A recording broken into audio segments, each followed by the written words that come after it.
Bismillahirrahmanirrahim. Assalamualaikum warahmatullahi wabarakatuh. Waalaikumsalam warahmatullahi wabarakatuh. Sebelumnya kami ucapkan terima kasih atas kehadiran ibu-ibu guru yang telah berkenan mengikuti kegiatan yaitu diseminasi budaya positif di SD Negeri 16 Muara Enim.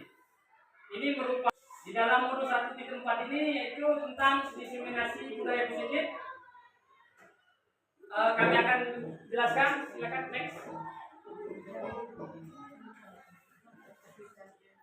Ini adalah pendahuluan. Filosofi Ki Hajar Dewantara mengajarkan bahwa sekolah diibaratkan ladang tempat persemaian bibit. Agar bibit bisa berkembang maksimal, maka petani dapat berusaha untuk memperbaiki kondisi tanah, memelihara bibit tanaman, memberikan pupuk dan air, membasmi ulat dan jamur yang merusak bibit tanaman dan lain sebagainya. Dari penjelasan tersebut kita harus memahami bahwa sekolah harus menciptakan lingkungan yang aman, nyaman, menyenangkan, dan melindungi murid dari hal-hal yang tidak baik. Karena sekolah adalah tempat di mana murid akan dididik, dibentuk karakternya menjadi murid yang beriman dan bertakwa kepada Tuhan Yang Maha Esa, berakhlak mulia, mandiri, mampu bekerjasama, berpikir kritis, kreatif, dan berpendidikan global sesuai dengan profil pelajar Pancasila. Itu merupakan pendahuluan tentang aksi nyata diseminasi budaya positif. Next.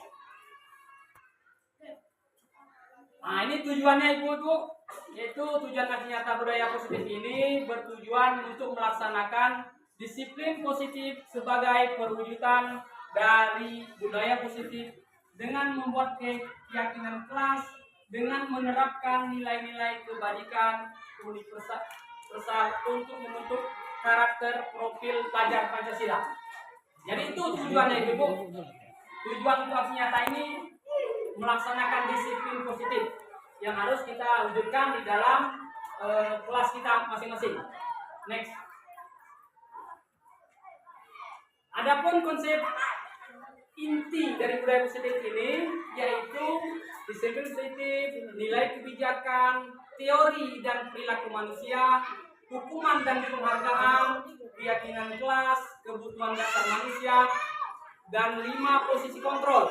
Terakhir adalah segitiga restitusi. Silakan next. Nah, ini yang harus kita laksanakan yaitu pertama perubahan paradigma belajar. Miskonsepsi yang harus diluruskan dengan makna kontrol menurut Dr. William Glasser dalam teori kontrol yaitu 1. Ilusi guru mengontrol murid. Yang kedua, ilusi bahwa semua kegiatan positif efektif dan bermanfaat. Dan ketiga, ilusi bahwa kritik dan membuat orang merasa bersalah dapat menguatkan karakter. Terakhir, ilusi bahwa orang dewasa memiliki hak untuk memaksa. Jadi ini yang harus kita rubah dalam paradigma belajar. Ada 4 poin yang akan kita laksanakan di dalam kegiatan belajar dalam mengontrol murid. Nah, ini yang dimaksudkan budaya positif, yaitu budaya nilai-nilai keyakinan, kebiasaan-kebiasaan yang berpihak pada siswa, agar siswa dapat berkembang menjadi pribadi yang kritis, mandiri, dan bertanggung jawab. Salah satu unsur utama dari prinsip adalah disiplin positif. Nah, ini kita harapkan nanti dapat dilaksanakan di dalam kegiatan belajar kita, kegiatan belajar mengajar baik di kelas maupun di luar kelas. Silakan next. Ini yang maksud dengan disiplin positif juga yaitu pendekatan mendidik anak untuk melakukan kontrol diri dan pembentukan kepercayaan diri, menghindarkan dari hukuman dan kemarahan. Jadi disiplin positif ini adalah bagaimana guru bisa melakukan atau mengontrol emosi siswa itu agar terbentuk kepercayaan diri.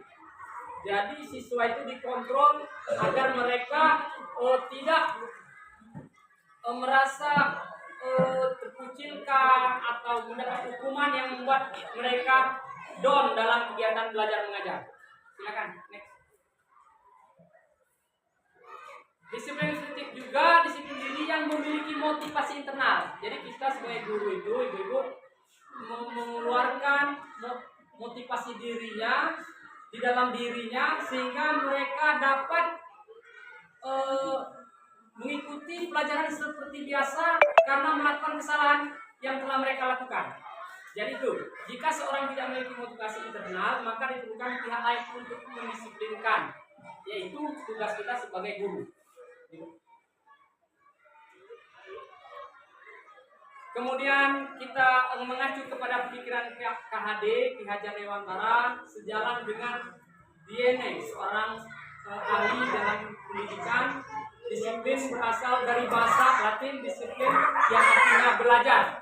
Jadi disiplin ini bukan saja tentang datang sekolah, berangkat, tapi tentang belajar juga. Silakan. Jadi disiplin sensitif dapat membuat anak belajar menggali potensi yang ada pada dirinya menuju suatu tujuan yang dihargai dan bermakna. Mempelajari bagaimana cara mengontrol diri, bagaimana menguasai diri untuk memilih tindakan yang mengacu pada nilai-nilai kebajikan universal.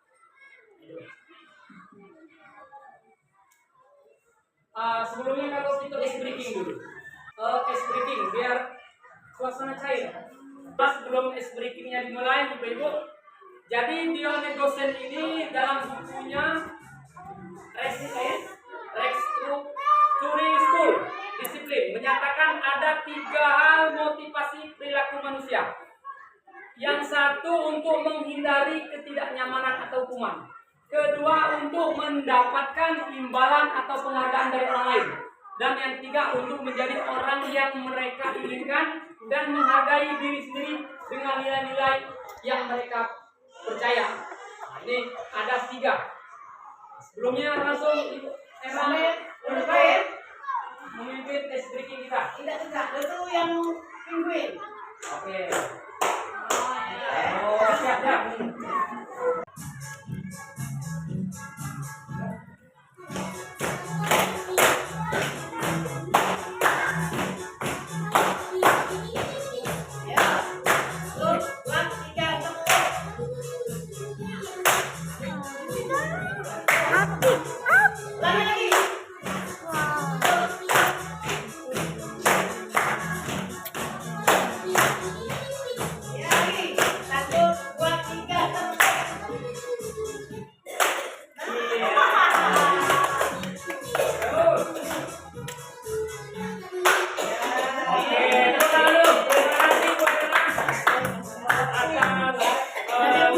Breakingnya yang sangat luar biasa.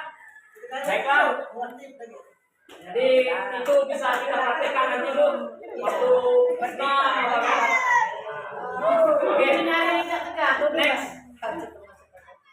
Tadi sudah disampaikan ada 3. Nah, sekarang kebutuhan dasar. Jadi ibu-ibu, kebutuhan dasar itu kalau pada umumnya kita mengingat 3 kebutuhan dasar manusia, yaitu sandang, pangan, papan. Tetapi di dalam pembelajaran di sekolah ataupun kebutuhan dasar itu bukan hanya 3, tapi 5 yang perlu kita tanamkan pada diri kita dan siswa. Yang pertama itu kebutuhan bertahan hidup. Yang kedua perhatian dan kasih sayang. Itu merupakan kebutuhan. Yang ketiga penguasaan.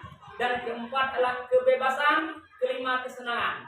Jadi di dalam 5 ini merupakan kebutuhan dasar. Bagaimana kita harus bertahan hidup, bagaimana perhatian dan kasih sayang itu merupakan kebutuhan. Yang ketiga penguasaan. Dari penguasaan ini penguasaan emosi, kontrol diri.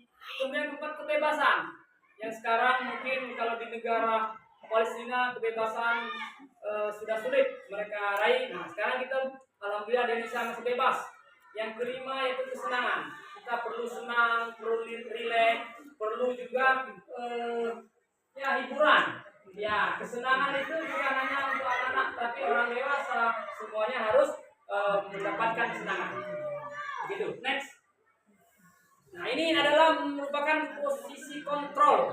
Posisi kontrol guru yaitu menghukum. Yang kedua, pembuatan rasa bersalah. Yang ketiga, sebagai teman. Yang keempat, pemantau. Dan kelima, manajer. Jadi Ibu, 5 posisi kontrol ini harus kita kuasai. Tetapi yang paling baik dan paling benar itu harus kita sasaran yang tepat.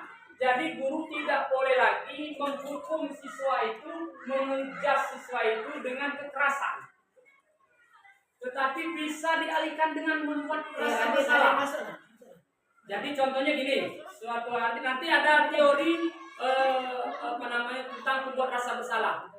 Suatu ketika anak itu melakukan kesalahan, kita itu jangan langsung hukum, tapi bisa kita buat dengan rasa bersalah pada anak.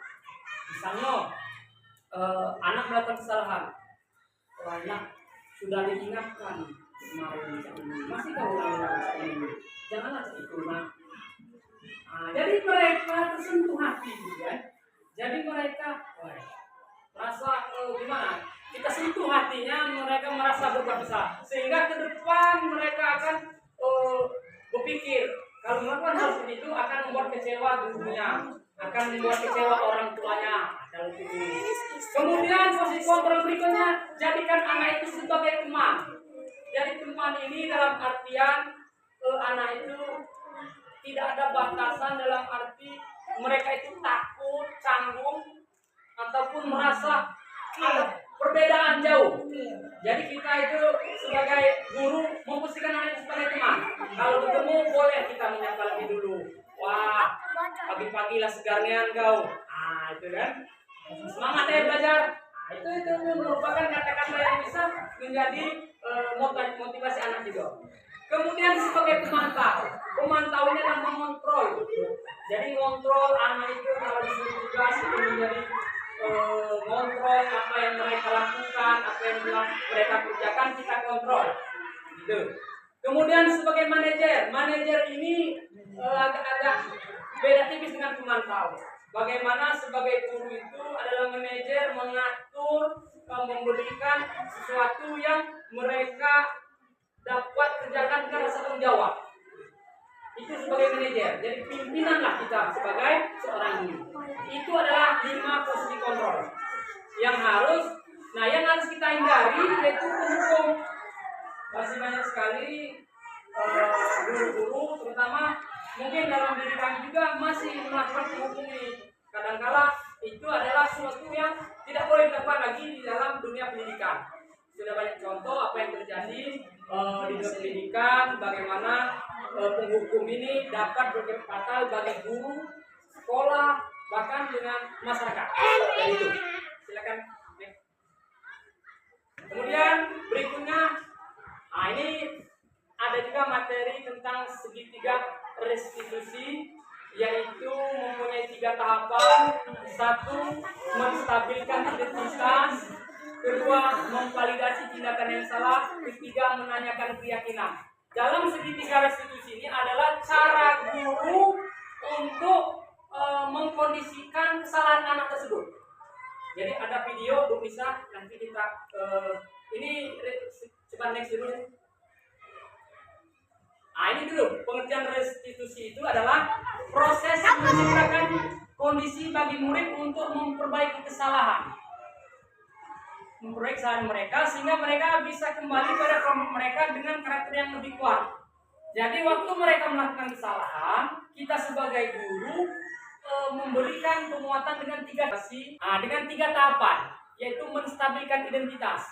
Jadi kita ajak anak tersebut mengakui kesalahan, kemudian kita katakan bahwa itu adalah salah, kemudian meyakinkan bahwa itu tidak akan terjadi kembali. Jadi apabila kesalahan, kita panggil, kita nasihati bahwa itu adalah perbuatan yang salah dan kita apresiasi karena mereka telah jujur. Ayo. Dan penerapan segitiga restitusi. Mundur lagi, jangan terlalu cepat. Silakan bisa. Ini adalah restitusi adalah sebuah cara untuk menanamkan disiplin positif pada murid. Tujuannya untuk memperbaiki hubungan. Yang berikutnya bukan untuk menebus kesalahan, namun untuk belajar dari kesalahan. Jadi itu yang maksud dengan restitusi. Next.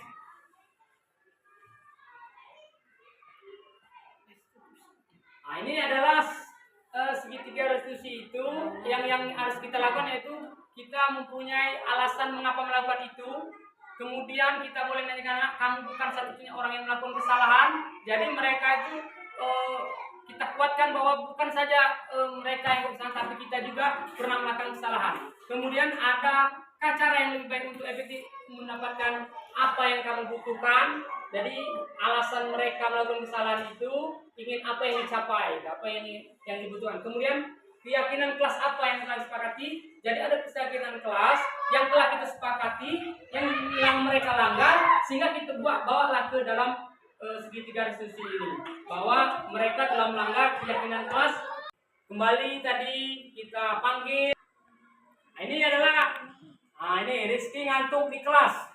Ini kasus 2 yang telah kami lakukan penemuan. Nah, Koki, kau ngantuk. Ternyata aku Pak main HP tadi malam. Nah, sehingga kesiangan dan juga di sekolah agak lesu.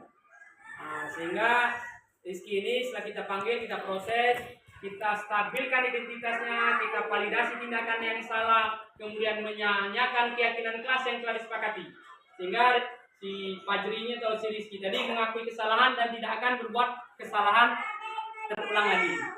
Itu adalah suatu kasus tindakan yang harus kita lakukan di dalam melakukan. Ada yang dapat kami sampaikan, ibu-ibu, silakan kalau ada pertanyaan tentang budaya positif, tentang keyakinan kelas, dan juga tentang kasus restitusi atau kasus yang hukum.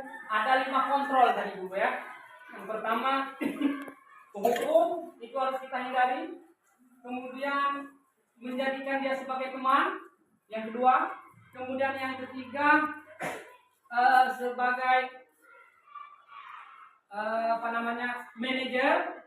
Yang keempat sebagai teman pemantau ya, pengontrol sebagai pemantau, dan saya adalah manajer.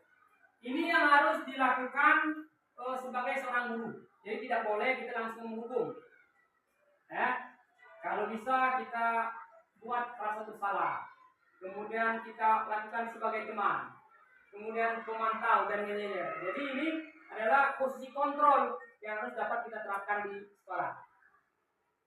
Silakan kalau ada pertanyaan. Kalau tidak ada pertanyaan, kita ice breaking.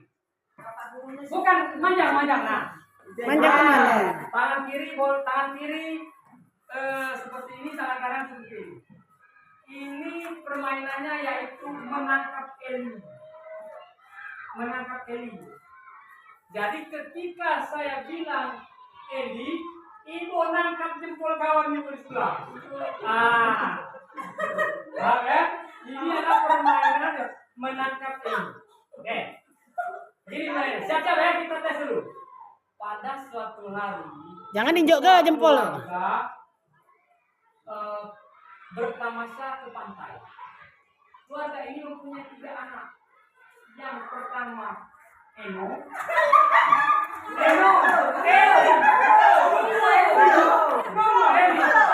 Eli, oi namanya tuh. Suatu hari keluarga kecil ini pergi ke taman atau pergi ke pantai, dan mereka ini mempunyai 3 anak. Yang pertama Eli. Kalau yang Mutika jangan oto. Kemudian waktu berlari-lari, Eno Yuk Rida. tidak sengaja menangkap tangan Ena, dan Eli Nah, yuk Farida dipasangnya. Kalau tidak ada pertanyaan, kami akhiri saja yang dapat kami sampaikan. Semoga hal ini dapat kita berdampak positif bagi sekolah kita dan bagi diri kita dalam kegiatan belajar mengajar di sekolah kita. Saya akhiri. Mohon maaf apabila kesalahan, apabila tidak daya. Wassalamualaikum warahmatullahi wabarakatuh. Aplaus. Tepuk oi, aplaus. Nah.